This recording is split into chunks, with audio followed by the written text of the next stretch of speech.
Bismillahirrahmanirrahim. Assalamualaikum warahmatullahi wabarakatuh. Perkenalkan, nama saya Tri Andani, NIM 12180311574 dari kelas 4 BRB.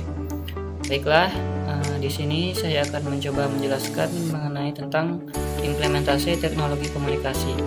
Yang pertama, proses implementasi. Berkaitan dengan implementasi teknologi, kita bisa merujuk pada model proses inovasi yang pernah dikenalkan oleh Everest M. Rovers 1986 dalam Communication Technology, The New Media in Society, antara lain yang pertama, inisiasi. Jika teknologi baru, seseorang punya kecenderungan untuk mengetahui, mempertimbangkan, memahami dengan seksama. Apabila kokoh mereka pada teknologi baru, artinya tidak serta-merta masyarakat langsung menerima begitu saja atas teknologi baru tersebut. Inisiasi berarti berusaha mengumpulkan informasi tentang teknologi komunikasi, memahaminya dengan seksama dengan merencanakan untuk mengadopsi. Tahapan ini memiliki dua tingkatan. Yang pertama, setting agenda, yaitu munculnya ide untuk mengadopsi teknologi demi menyelesaikan kecenderungan permasalahan informasi yang muncul. Tahap ini baru sebatas kecenderungan ide untuk mengadopsi, tapi belum ada tindakannya. Yang kedua, matching, yaitu kecocokan teknologi komunikasi dengan kebutuhan dan kemampuan untuk mengadopsinya. Kedua, implementasi. Secara sederhana, implementasi berarti penerapan. Implementasi teknologi komunikasi berarti penerapan teknologi komunikasi dalam kehidupan sehari-hari. Sebagai sebuah proses penerapan, implementasi mempunyai 3 tingkatan, yakni redefining, yaitu mengatur, menyusun, dan bahkan memodifikasi struktur organisasi bagi lembaga atau mental serta kebiasaan bagi individu untuk keperluan teknologi komunikasi yang dimaksud. Yang B, clarifying, yaitu meyakinkan kepada semua anggota bagi lembaga atau diri sendiri bagi individu tentang seluk-beluk teknologi komunikasi yang dimaksud, sehingga teknologi komunikasi itu tidak menjadi sesuatu yang asing lagi. Yang C, routinizing. Tingkat ini mengungkapkan bahwa teknologi bukan sesuatu yang asing, tetapi sudah menjadi bagian dari kehidupan sehari-hari, bahkan menjadi faktor penentu aktivitas manusia. Model di atas bisa diringkas dengan mengatakan bahwa implementasi teknologi komunikasi melewati 5 tahap, yaitu agenda setting, matching, redefining, clarifying, dan routinizing. D. Difusi inovasi. Untuk sampai pada implementasi yang dibutuhkan proses panjang dalam kehidupan sehari-hari. Hal itu disebabkan karena menyangkut satu kebiasaan. Sebuah penemuan baru, termasuk dalam teknologi komunikasi, biasanya akan mengubah kebiasaan masyarakat. Bagaimana penemuan teknologi menimbulkan pertentangan di masyarakat, meskipun dalam kurun waktu lama ia akan diterima. Yang kedua, pola pikir. Teknologi komunikasi yang baru bisa ditolak masyarakat karena adanya perbedaan pola pikir. Yang ketiga, kemapanan.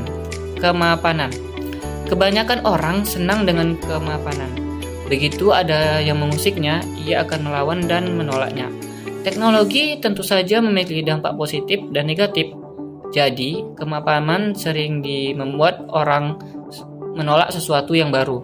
Namun pada akhirnya lambat laun akan diterima. Saat kita membicarakan masalah difusi inovasi, kita tidak akan bisa lepas dari ide sosiologi bernama Gabriel Tarde.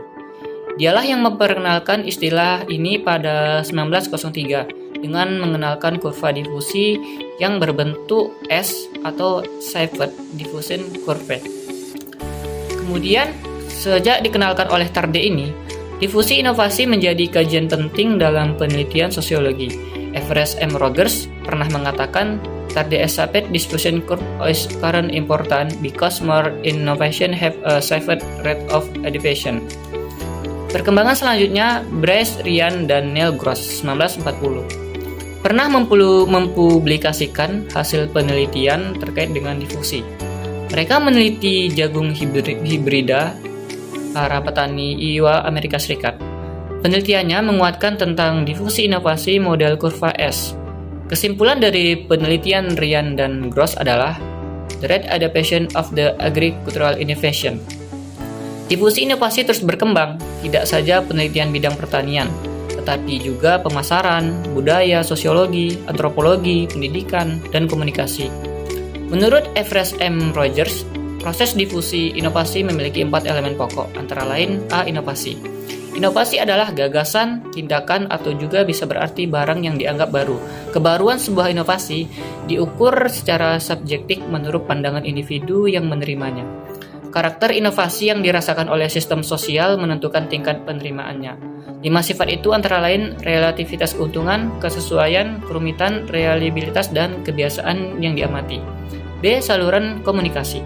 Saluran komunikasi adalah alat untuk menyampaikan pesan-pesan inovasi dari sumber kepada penerima. Agar inovasi bisa tersebar dengan baik, sumber setidaknya harus memperhatikan 1. Tujuan diadakannya komunikasi, 2. Karakteristik penerima. Jika inovasi yang disampaikan untuk halayak, maka saluran yang tepat adalah media massa. Namun jika secara individu, maka saluran yang tepat adalah secara interpersonal. C. Jangka waktu. Jangka waktu berarti proses pengambilan keputusan inovasi. Prosesnya meliputi seseorang mengetahui sampai memutuskan menerima atau menolak inovasi. Berkaitan dengan dimensi waktu, proses tersebarnya inovasi akan melibatkan 1. Proses pengambilan keputusan inovasi. Keinovatifan seseorang lebih awal atau lambat dalam menerimanya. D. Sistem sosial. Sistem sosial berarti sekumpulan unit yang berbeda secara fungsional dan terkait dalam kerjasama untuk memecahkan masalah dalam rangka mencapai tujuan bersama. C. Proses adopsi teknologi komunikasi. Sebuah inovasi tidak lantas begitu saja diterima oleh masyarakat. Satu hal umum yang menjadi penghalang adopsi inovasi adalah keraguan masyarakat. Teknologi komunikasi tak lain adalah sistem teknologi yang mengharuskan manusia perlu mengatur sesuai dengan nilai-nilai yang dibawa oleh teknologi itu sendiri. Nilai teknologi ini bisa saja berbenturan dengan nilai yang sudah dianut oleh masyarakat. Maka proses adopsi di dalam teknologi komunikasi penting dilakukan agar teknologi itu mudah untuk diimplementasikan dalam masyarakat. Setidaknya ada 5 tahap dalam proses adopsi, yakni 1. Tahap pengetahuan. Tahap ini adalah tahapan di mana seseorang belum mengetahui informasi tentang inovasi baru. Yang kedua, tahapan persuasi. Tahapan persuasi ini adalah tahapan yang berada pada wilayah pemikiran calon pengguna. Seseorang akan mengatur keuntungan yang ia dapat jika mengadopsi sebuah inovasi. 3. Tahap pengambilan keputusan. Pada tahap ini, seseorang membuat keputusan akhir apakah akan mengadopsi atau menolak sebuah inovasi. 4. Tahap implementasi. Dalam tahap ini, seseorang mengadopsi inovasi mulai menggunakannya sambil mempelajari lebih jauh tentang hal tersebut. 5. Tahap konfirmasi. Tahapan ini adalah proses setelah penerimaan dan implementasi inovasi.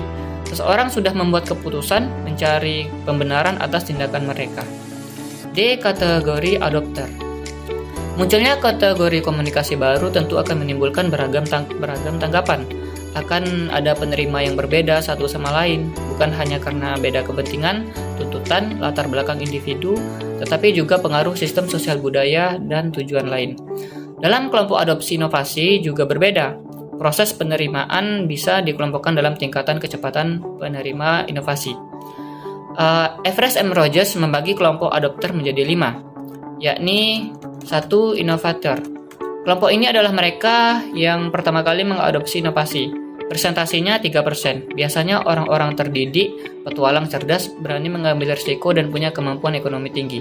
Kedua, adopter awal. Kelompok ini disebut perintis dalam penerima inovasi sekitar 14%. Ciri mereka adalah pemuka pendapat, orang atau yang dihormati. 3. Mayoritas awal. Kelompok ini adalah pengikut awal dari proses adopsi yang berjumlah sekitar 34%.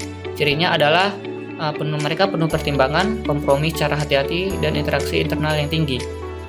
4. Mayoritas akhir. Kelompok ini berjumlah sekitar 34% yang menjadi pengikut akhir dalam penerimaan inovasi. Yang kelima, kelompok tertinggal. Kelompok kolot berjumlah 14%, cirinya adalah antara lain tradisional, terisolasi, wawasan yang terbatas, sumber daya terbatas, dan bukan pemimpin opini. Implementasi teknologi bagi organisasi. Implementasi teknologi bagi organisasi atau lembaga yang pernah dikemukakan oleh Louis G. Tordasky dan Michael Verlies, The Process of Technology, Yang pertama yaitu sistem manajemen. Proses manajemen sistem adalah implementasi teknologi sebagai upaya untuk mengoptimalkan hasil sistem organisasi. Yang kedua, proses birokrasi. Dalam proses ini, implementasi teknologi komunikasi merupakan suatu upaya untuk mengubah kebijakan sebuah lembaga berdasarkan persepsi manajemen puncak. 3. Pengembangan organisasi. Artinya, implementasi teknologi komunikasi merupakan usaha untuk memenuhi keinginan individu dan komunitas secara munculnya karena dorongan untuk meningkatkan partisipasi. 4. Konflik atau tawar-menawar. Di sini implementasi teknologi merupakan proses hasil dari tawar-menawar yang pada akhirnya menghasilkan jalan keluar yang kompromitis. Dari perspektif implementasi teknologi di atas, lahirlah 4 perspektif implementasi teknologi komunikasi, sebagaimana yang dikatakan oleh Tornatsky dan Velezers, yakni 1. Teknosentrik. Perspektif ini menempatkan teknologi sebagai kekuatan yang mendorong terciptanya perubahan. Perspektif ini lebih fokus pada kapasitas dan ketersediaan teknologi komunikasi ketimbang kebutuhan pengguna teknologi komunikasi sendiri. B. Sosiosentrik. Perspektif ini kebalikan dari perspektif teknosentrik. Jika persepsi teknosentrik berfokus pada teknologi, maka perspektif ini berfokus pada situasi sosial yang ada pada sebuah lembaga organisasi. C. Konflik. Perspektif ini menempatkan konflik sebagai sesuatu yang melekat pada proses pengambilan keputusan. Ia beranggapan bahwa terdapat beberapa sumber kekuatan lembaga atau organisasi dalam implementasi kebijakan. D. Desain sistem. Perspektif ini merupakan kombinasi dari ketiga perspektif terdahulu, dengan kata lain mengintegrasikan fokus ketiga perspektif terdahulu, mulai dari teknologi, sistem, dan politik. F. Faktor penentu implementasi teknologi. Dalam perkembangan teknologi komunikasi, terdapat beberapa faktor penentu implementasi teknologi, yakni 1. Sistem sosial. Sistem sosial adalah aturan sosial yang diakui, dilaksanakan, dan dijadikan petunjuk dalam perilaku sehari-hari. Sistem sosial menjadi penentu apakah teknologi komunikasi baru bisa diterapkan. 2. Tingkatan kebutuhan masyarakat akan inovasi. Setiap implementasi teknologi komunikasi baru harus sesuai dengan kebutuhan di masyarakat, karena setiap masyarakat akan berbeda dalam penerimaan teknologi. 3. Tekanan pihak lain.